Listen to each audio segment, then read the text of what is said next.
You. So what brings us to our last presentation? We will be hearing from Kim for a portion of it, but we're also going to be hearing from Jackson Bauer, who is the Hawaii Island Na'alahele Trails and Access Specialist. Today, they're going to be presenting about the boot brush stations, both the benefits and challenges of a good scrubbing. So with that, I will hand it over to Kim and Jackson. And I believe Jackson is going to go first. Yeah. Oh, Jackson's going first. Okay. Thanks, Kim. Hi, Kim. Nice to Zoom meet you. And hello, everybody. Looks, I see a lot of familiar names out there. Yeah, so I'm going to be presenting about our boot brush stations. These were first implemented in JB, when was that? 2016, 2017, by a wonderful, fantastic outreach coordinator for the NARS program. The nicest person you'd ever meet, Anya Tagawa, who obviously happens to be my wife.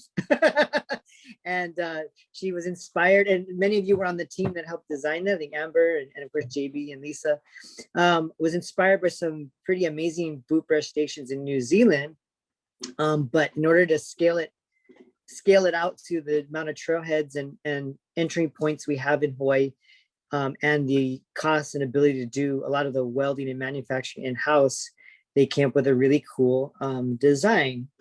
And Kim, incidentally, Anya also designed that that Ohia hat you're wearing. So I'm going to share my screen, Zoom, God's willing. And there we go. Can you all see that? Okay.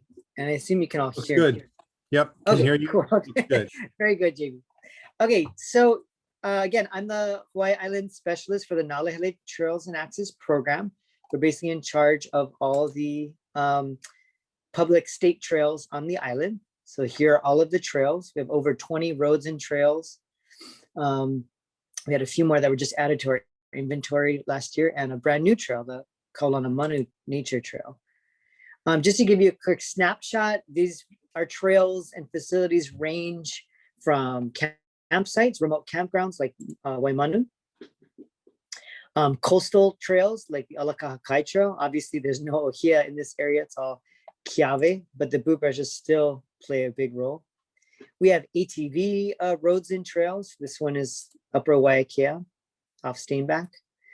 All the way to trails that lead through pristine ohia-dominated native forest. And also some roads that lead through ohia-dominated forest as well. And one of our newest trails to our inventory is the Kulani Hakoi Mountain Bike Park, which JB was a founding member of and still helps clear the trail today. So we have boot brushes at every single trailhead. Obviously, the 4 new trails that were added to our inventory, we need to put in a couple boot brushes there, but we made it a commitment early on to put in the boot brush stations at every trailhead. Obviously, this is excellent for avoiding rapid ohia death, but it also has a side benefit of helping to deter any pest, whether it be other invasive seeds and plant species, microorganisms, and whatever the next, unfortunately, whatever the next rod, fungus is going to be in the future. Hopefully we're kind of getting ahead of the game. So this is really opportune situation and funding sources to do this project. These were all made in-house by our staff laborers that welded these. We purchased the materials, and the rod outreach team, of course, designed the signage. Let's see. All right. One quick second here. So the placement of these trails heads, the trails at the trail heads. A couple of things to keep in mind. Sorry, some background noise here. Is that you want to keep it near the trail head sign, wherever your kind of entry point is. I know that sounds obvious, but we want it to be obvious to the user that it's part of the trail. It's something they're, we want to kind of psychologically impart on them that that's what they do as part of their experience on the trail. It should be on a level and flat surface, because we don't want especially folks that are not as able-legged. We don't want them to teeter over. That's also why if you see in the design, it has these handlebars to help those folks. Obviously, you don't want to place your boot brush near any ohia trees, live ohia trees, because we don't want to infect those trees. And Kelly, you can go to the next slide when you're ready. In an open area, with minimal vegetation is good, because again, you don't want other invasive speeds and such. Again, the substrate that you're mounting it should be pretty stable. So not like really loose soil or in a steep area that's going to run off and erode over time and therefore compromise the boot brush and therefore the safety of the boot brush. Let's see.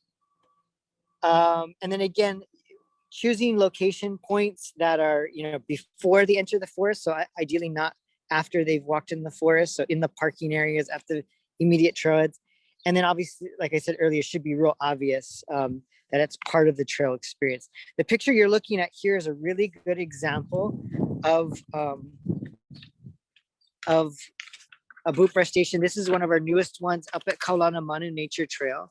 Now you see in this one, we actually put 2 brushes because we anticipate large, school groups and other larger high use of that area. We also added additional signage above it, interpretive signage, going more in detail about rapid ohia death. Now, as far as the maintenance of it, Kali, if you could stop sharing the screen and you're all going to see me.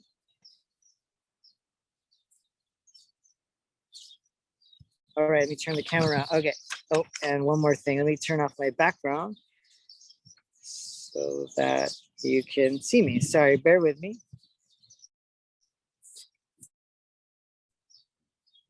There we go. All right, my handy dandy camera person is going to show me. Okay, so now here we are outside at the boot brush station in Axle 1. I'll just go through kind of the maintenance protocols that we do. Generally, you want to schedule something about once a month. Works good. That's when we do kind of our normal routine trail maintenance. Anyway, excuse me.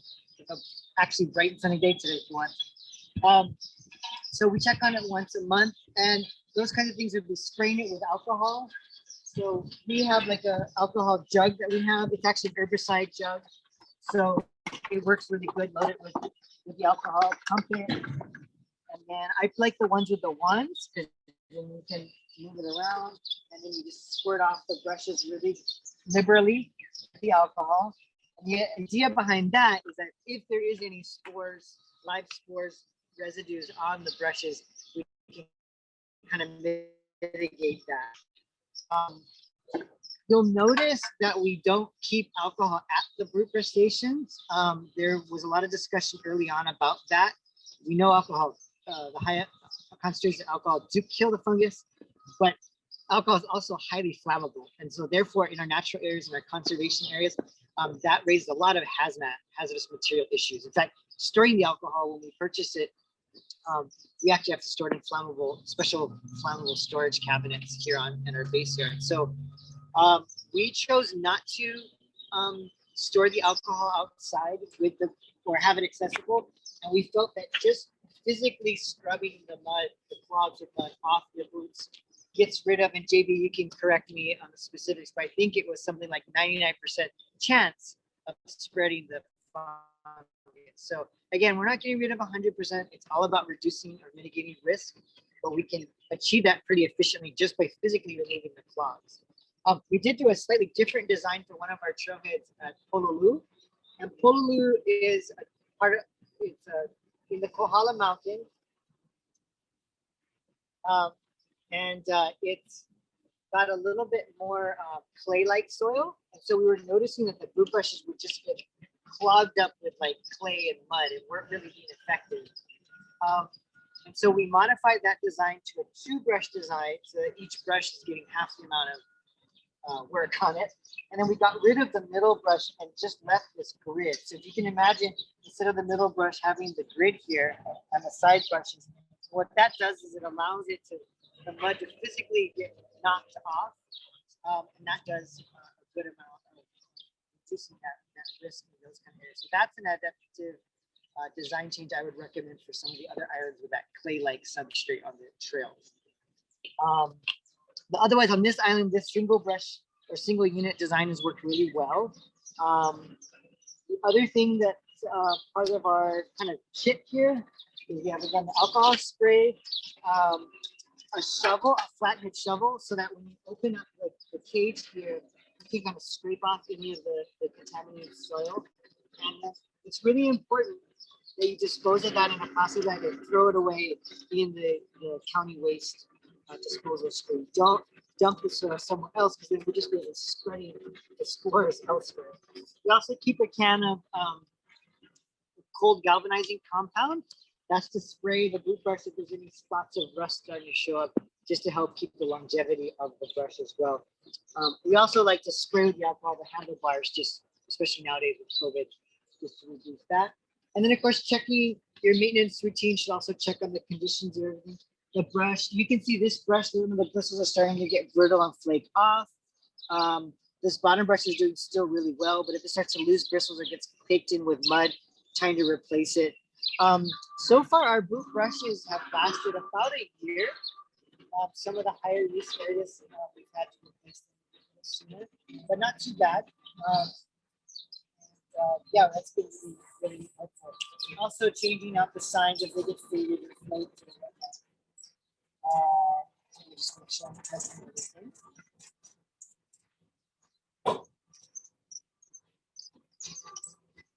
Yeah, all right. So, Kelly, if you could switch that back to our PowerPoint presentation.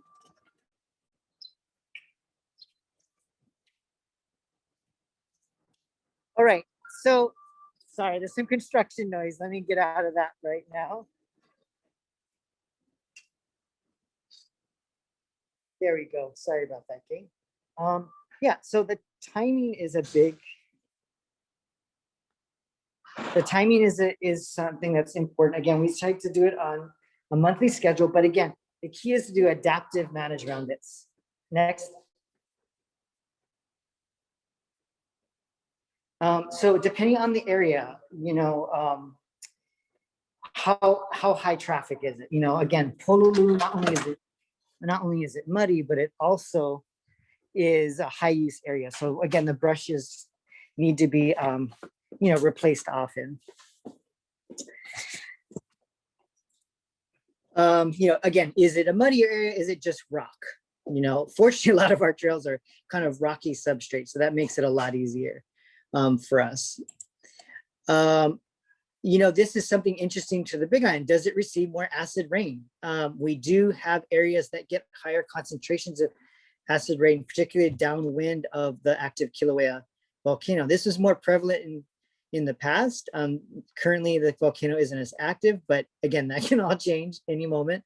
But that does affect the materials. The iron will rust more and the plastic bristles can deteriorate faster. So that's something else to consider. Rainfall, the metal will rust and deteriorate faster. And then the soil itself, if it's higher acidity, the brushes may wear out quicker. And this is something we've experienced quite often, unfortunately, is the area prone to vandalism. We've had boot brushes completely stolen, damaged, hit by cars. A couple of them, I don't know if somebody was jumping on it or maybe they just had a lot to eat for lunch, but some of the metal grating had collapsed. That stepped on it or jumped on it. So some vandalism, but the key is just to keep on it, repair it, build the norm that's what is there and what everyone expects. Is the area exposed to UV from the sun? Because that fades the signs. It can also deteriorate brushes. And then make sure that the signs have current information. The picture I showed you of all the boot brush stations had our first iteration of design. The outreach team had updated the signs with an icon and clear messaging. So making sure those are up to date with current information. And that's my big presentation on the maintenance and of the boot brush station. So I'm here for questions, and then Kim's going to take it to another level as well. Thank you, Jackson. That was really cool. Thank you, everyone. Oh, I just realized your seen my desk. There we go. Yeah, if anyone has any questions, let me know. I just had one suggestion, especially when you're using a sprayer with it, and there's all kinds of things that are left in sprayers. Label the sprayer. So I actually, if I can show you this, Yes. I actually There you bought go. actually a bunch of actual isopropyl labels to put on a sprayer because I saw the same thing. I saw people using sprayers that they poured from the bottle into the sprayer, and you know, it is flammable. I did try to light it, and you can make it light. It doesn't like blow up. It's not like gasoline, but Right. if you spray it on a warm day, you can light it. So yeah, always label your containers so people know it's not water That's or great. Where did herbicide you or get whatever. those stickers, by the way? I ordered them online. I have Okay. about 20 of them here. So if someone wants to write me, I can email them one. But otherwise, I could, if you want to know, Jackson, for your program, I can Yeah. figure out where I ordered them. That'd be cool. Yeah, that's great. They, Yeah, they I cost just like have it. $1 each. They're not, this is Yeah. apparently the little hazard symbol there is copyrighted, and then they charge for it. Cool. Yeah, and we do write. I don't know if you saw, but I did write in Sharpie alcohol on our bottle. Oh, okay. And it's dedicated to that. And we don't use those for herbicide, but still, somebody You got to right make off the sure the street could baboons is say- at the end of the day. Don't go, oh shoot, alcohol. Correct. Yeah. And actually, it's the baboons is one thing, but it's the public, because they see you spraying, and then people who are very anti or passionate against herbicide can really get in your face, and you're like, no, it's just alcohol. Yeah.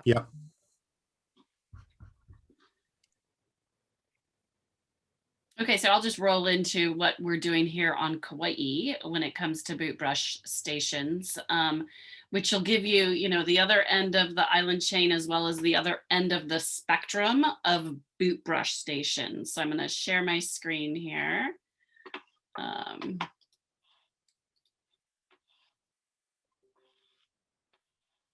And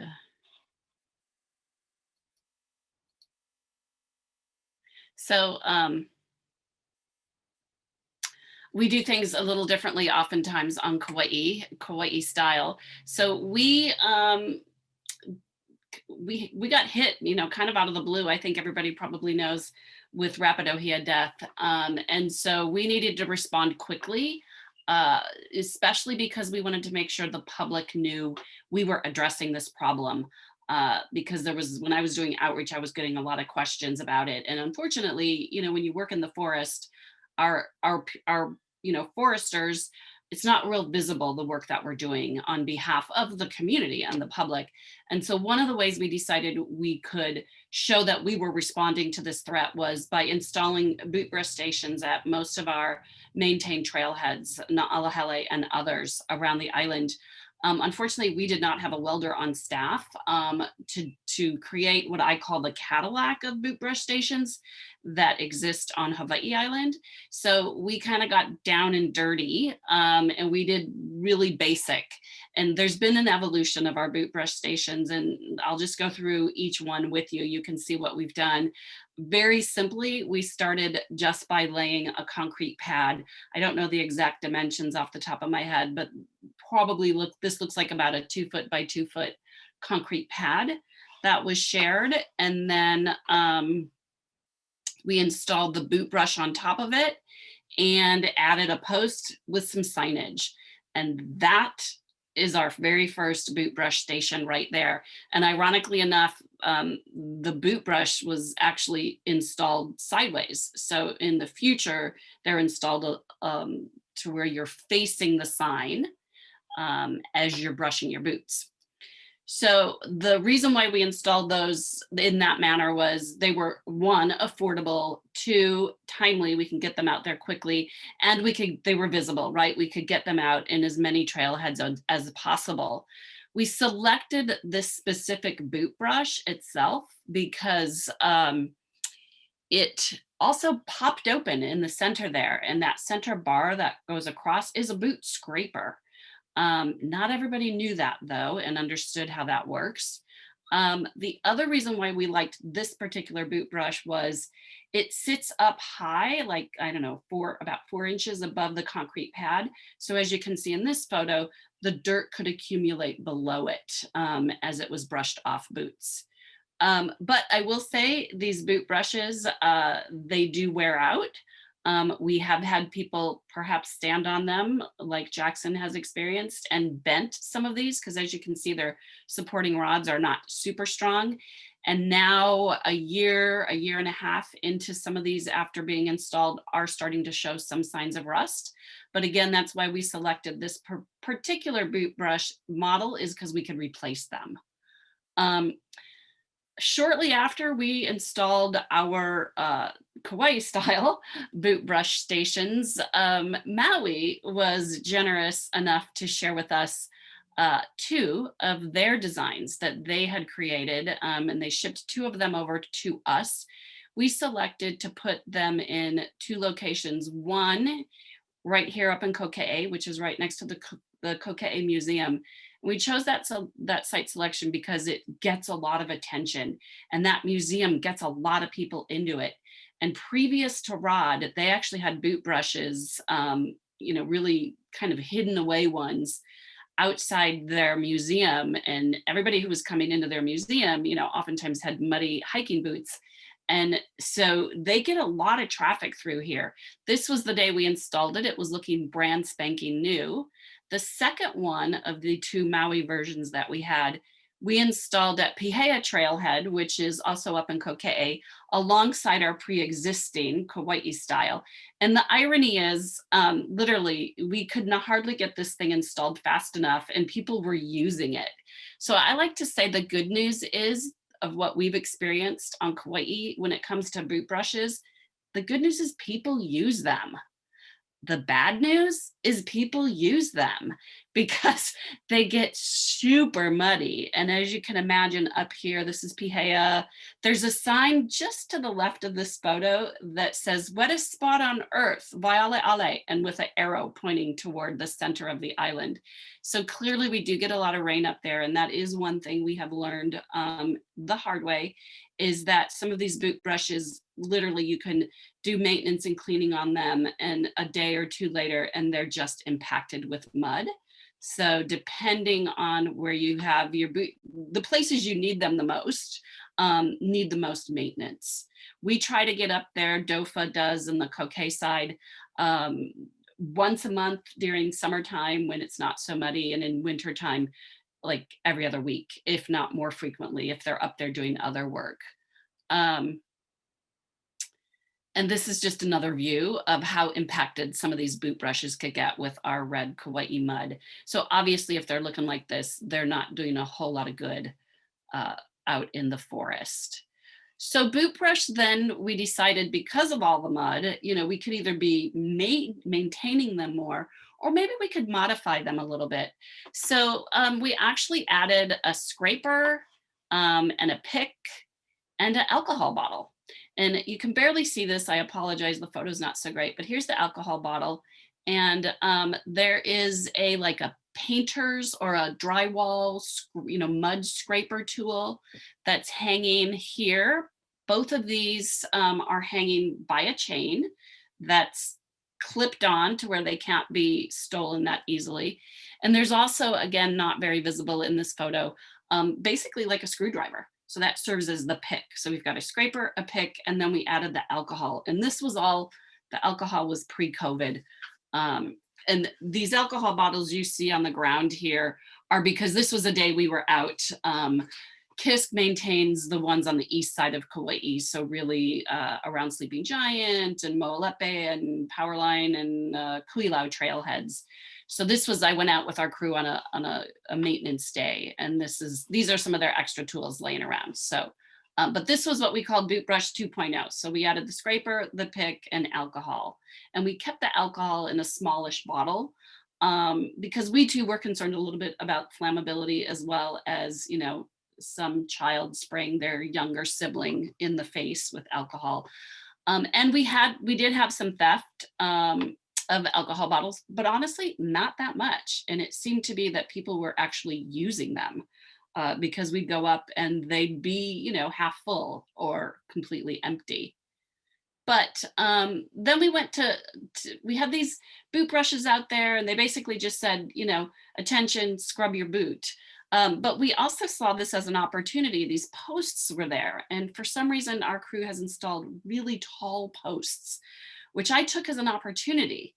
And with Amber's help, we had these educational signs designed and produced. These are on aluminum signs. It's a 12 by 18 sign. And it basically, helps save ohia.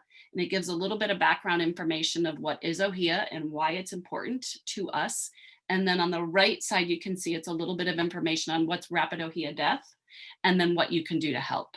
So this was added to our boot brush stations underneath the original signage that says, please brush your boots. So while they're brushing their boots, it gives them a little something to read and hopefully educates them.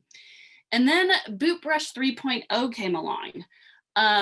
So our more recent boot brush installations, which we've done at a Kalahau trailhead at Hanalei National Wildlife Refuge, as well as at KA and a state park, right at the Kalahau trailhead. We've added on the bottom of this picture inside my orange circle, you can see this is actually something now we're installing in the concrete.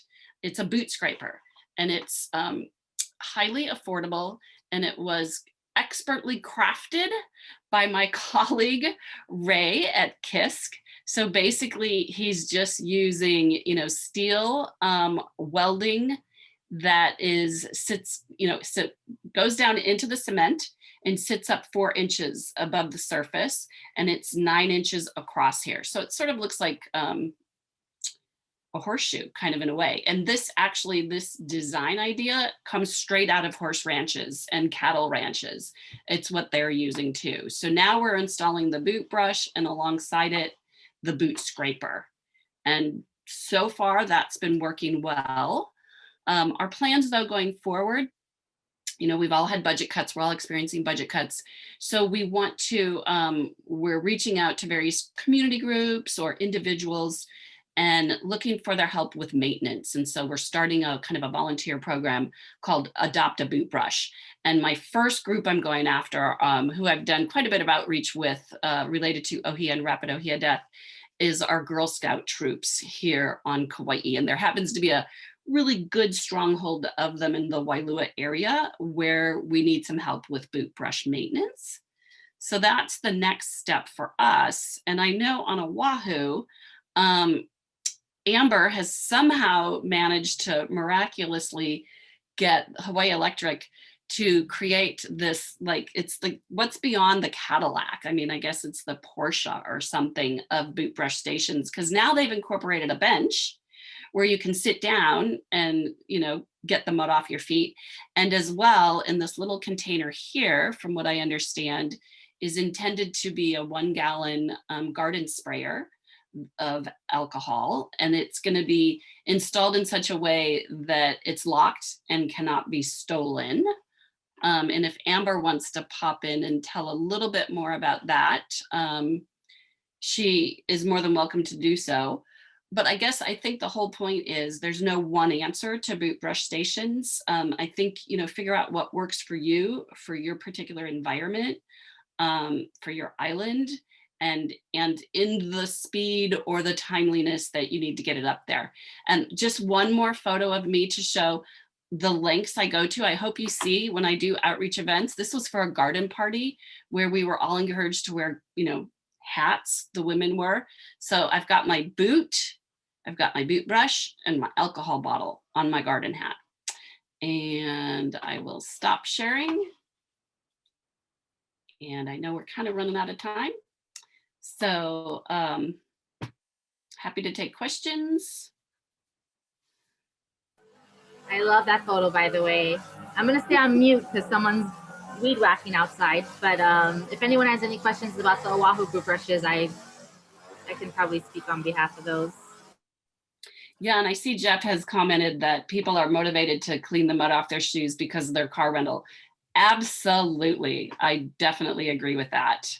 And the other thing that I encourage people, Kama'aina specifically, to do is to keep like an action pack or a bin in their vehicle with their shoes and their brush and a change of shoes and everything they need to, as soon as they get off the trail, you don't necessarily even, when I get off of some of our trails on Kauai, the mud is just impacted on my footwear and on my pant legs.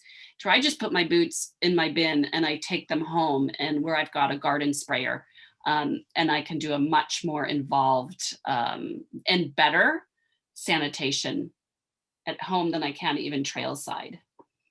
JB, what's this big long thing that you just posted in here? Oh, sorry, that's just the summary questions that was Marion asked about at the last one. Those just summary what our post-workshop evaluation was for the eco operator training.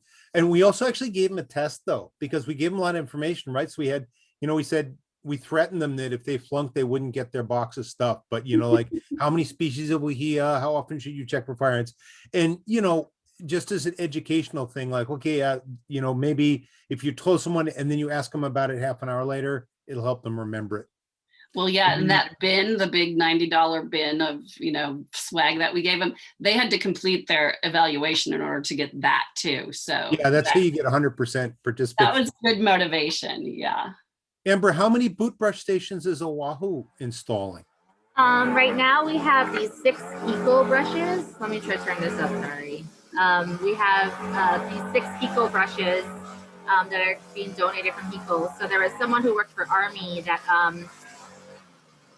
ended up working for Hawaiian Electric, and essentially because they go up into these areas of the watersheds and ruin it for power lines, they wanted to mitigate that situation, and so they thought the best thing to do was to reach out to DOFA to see if there was anything they could do to help mitigate the situation. And I think DOFA came back saying, some boot brushes would be nice. So we sent them over the specs, and they helped to incorporate the bench and the spraying unit. The one thing we don't have on it that we have to probably ask them to weld on would be a scraper bar. With that, we had an MOU drafted, or is being drafted and almost about to be signed, where Hiko or Hawaiian Electric actually has agreed to do the maintenance of these boot brushes for 5 years. So essentially, they'll do all the maintenance. They'll replace all the brushes. They'll spray down everything, do the rust checks, all of that stuff. They just will not provide alcohol. But we have means to provide the alcohol for that. So we're going to use these boot brush stations as a study into some further research boot brushes. One thing I wanted to add too, and I see Lisa's still here on with us.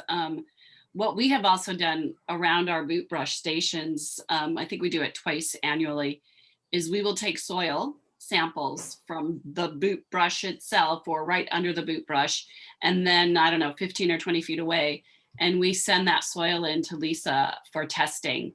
And I know here on Kauai, we have found DNA in several locations of where our boot brush stations are located.